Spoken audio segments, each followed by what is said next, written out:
आखिर कौन थे जसवंत सिंह खलरा? पिछले कुछ दिनों से दिलजीत दोसांझ की फिल्म सतलुज को लेकर काफी चर्चा हो रही है। किसी के लिए ये सिर्फ एक फिल्म है तो किसी के लिए ये इंडिया की सबसे कंट्रोवर्शियल रियल लाइफ स्टोरीज में से एक को दोबारा सामने लाने की कोशिश। लेकिन सवाल ये है, आखिर कौन थे जसवंत सिंह खलरा? एक ऐसे बैंक एम्प्लॉय जिनका नाम आज भी लगभग 30 साल बाद पूरे देश और दुनिया के ह्यूमन राइट्स सर्कल्स में लिया जाता है।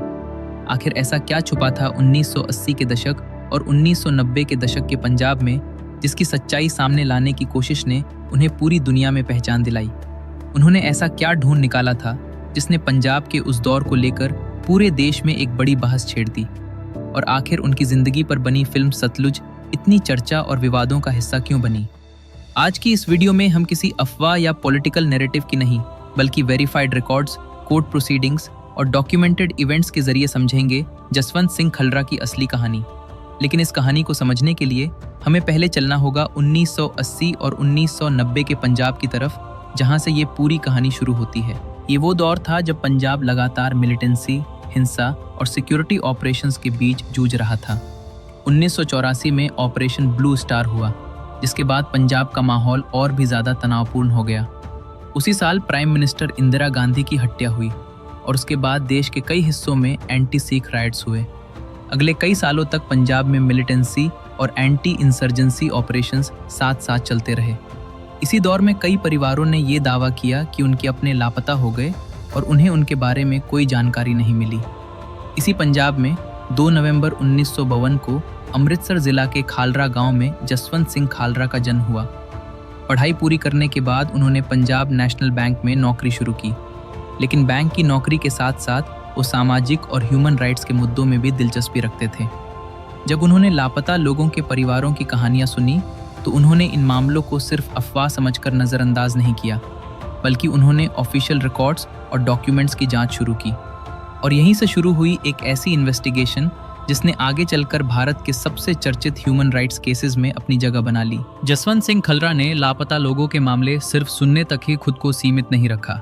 उन्होंने पंजाब के कई शमशान घाटों और नगर निगम के रिकॉर्ड्स की जांच शुरू की। इसी दौरान उनका ध्यान कुछ ऐसे क्रिमेशन रिकॉर्ड्स पर गया जिनमें कई लाशों का अंतिम संस्कार अनआइडेंटिफाइड या अनक्लेम्ड के रूप में दर्ज था। खलरा का दावा था कि इन रिकॉर्ड्स में दर्ज कई लोग असल में वो लोग हो सकते हैं जिन्हें उनके परिवार सालों से लापता बता रहे थे। अपनी इन्वेस्टिगेशन के दौरान उन्होंने इन रिकॉर्ड्स की कॉपीज इकट्ठी की और उन्हें मीडिया, ह्यूमन राइट्स ऑर्गेनाइजेशंस और अधिकारियों के सामने पेश किया। 1995 में उन्होंने कनाडा और यूरोप के कुछ ह्यूमन राइट्स फोरम्स में भी अपनी फाइंडिंग्स रखी, जिससे ये मामला इंटरनेशनल लेवल पर भी चर्चा का विषय बन गया। बाद में पंजाब में कथित इलीगल क्रीमेशंस और एनफोर्स्ड डिसअपीयरेंसेस से जुड़े कुछ मामलों की जांच नेशनल ह्यूमन राइट्स कमीशन और अन्य एजेंसीज के सामने भी पहुंची। लेकिन खलरा की इन्वेस्टिगेशन जैसे जैसे आगे बढ़ती गई, वैसे वैसे उनकी जिंदगी भी बदलती चली गई। उनके द्वारा उठाए गए सवालों और उनकी इन्वेस्टिगेशन की वजह से उनका काम काफ़ी विवादों और विरोध का विषय बन गया। लेकिन जसवंत सिंह खलरा ने अपनी इन्वेस्टिगेशन रोकने के बजाय उसे जारी रखा और फिर 6 सितंबर 1995 को एक ऐसी घटना हुई जिसने इस पूरी कहानी को हमेशा के लिए बदल दिया। 6 सितंबर 1995 की सुबह जसवंत सिंह खलरा अपने घर अमृतसर के बाहर मौजूद थे। आई विटनेसेस और बाद की इन्वेस्टिगेशन के मुताबिक उन्हें कुछ लोग जबरदस्ती एक गाड़ी में बिठाकर वहां से ले गए। इस घटना के तुरंत बाद उनके परिवार ने उनकी तलाश शुरू की, लेकिन उनका कोई पता नहीं चल सका। ये मामला धीरे धीरे पूरे पंजाब और फिर देश भर में चर्चा का विषय बन गया। ह्यूमन राइट्स ऑर्गेनाइजेशंस, वकीलों और समाज के कई लोगों ने उनकी सुरक्षित वापसी की मांग उठाई। जैसे जैसे दबाव बढ़ता गया, वैसे वैसे इस मामले की जांच की मांग भी तेज होती गई। आखिरकार ये case central bureau of investigation यानी CBI को सौंप दिया गया। CBI की इन्वेस्टिगेशन और उसके बाद शुरू हुआ कोर्ट ट्रायल इस पूरे मामले की दिशा ही बदलने वाला था। CBI ने अपनी इन्वेस्टिगेशन के दौरान कई गवाहों के बयान दर्ज किए, डॉक्यूमेंट्स इकट्ठा किए और घटना से जुड़े सबूतों की जांच की।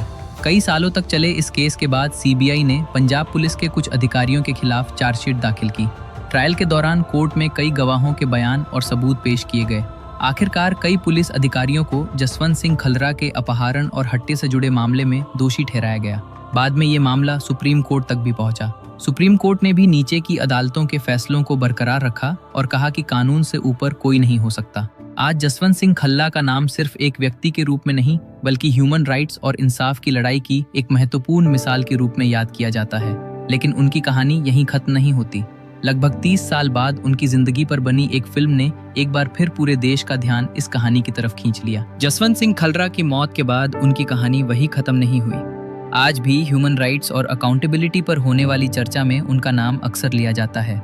उनके परिवार और कई ह्यूमन राइट्स एक्टिविस्ट्स ने सालों तक उनके काम को लोगों तक पहुंचाने की कोशिश जारी रखी। लगभग 30 साल बाद डायरेक्टर हनी ट्रेहन ने जसवंत सिंह खल्रा की जिंदगी पर एक फिल्म बनाने का फैसला किया। इस फिल्म में दिलजीत दोसांझ ने जसवंत सिंह खल्रा का किरदार निभाया। फिल्म का नाम पहले पंजाब 99 रखा गया था, लेकिन सर्टिफिकेशन प्रोसेस के दौरान इसे लेकर विवाद खड़ा हो गया। बाद में फिल्म का नाम बदलकर सतलुज कर दिया गया। ये फिल्म इंडिया से बाहर कुछ फिल्म फेस्टिवल्स में भी दिखाई गई और बाद में सतलुज के नाम से OTT पर रिलीज हुई। फिल्म की रिलीज और अवेलेबिलिटी को लेकर भी काफ़ी चर्चा हुई, जिस वजह से एक बार फिर जसवंत सिंह खल्रा का नाम देश और दुनिया में सुर्खियों का हिस्सा बना। लेकिन चाहे किसी की राय कुछ भी हो, ये कहानी हमें एक बात ज़रूर याद दिलाती है।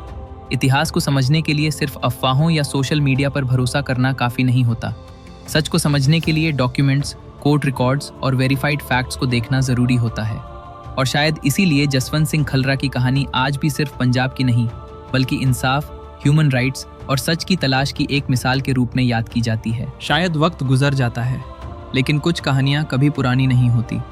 जसवंत सिंह खल्रा की कहानी भी उन्हीं में से एक है। एक ऐसे इंसान की कहानी जिसने मुश्किल हालातों के बीच अपने हिसाब से सच को ढूंढने और उसे दुनिया के सामने रखने की कोशिश की। और शायद इसीलिए लगभग 30 साल बाद भी उनका नाम और उनकी कहानी आज भी लोगों के बीच चर्चा का विषय बनी हुई है।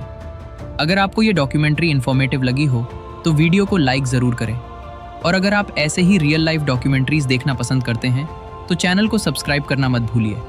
मैं मिलूंगा आपसे एक और सच्ची कहानी के साथ। तब तक के लिए धन्यवाद।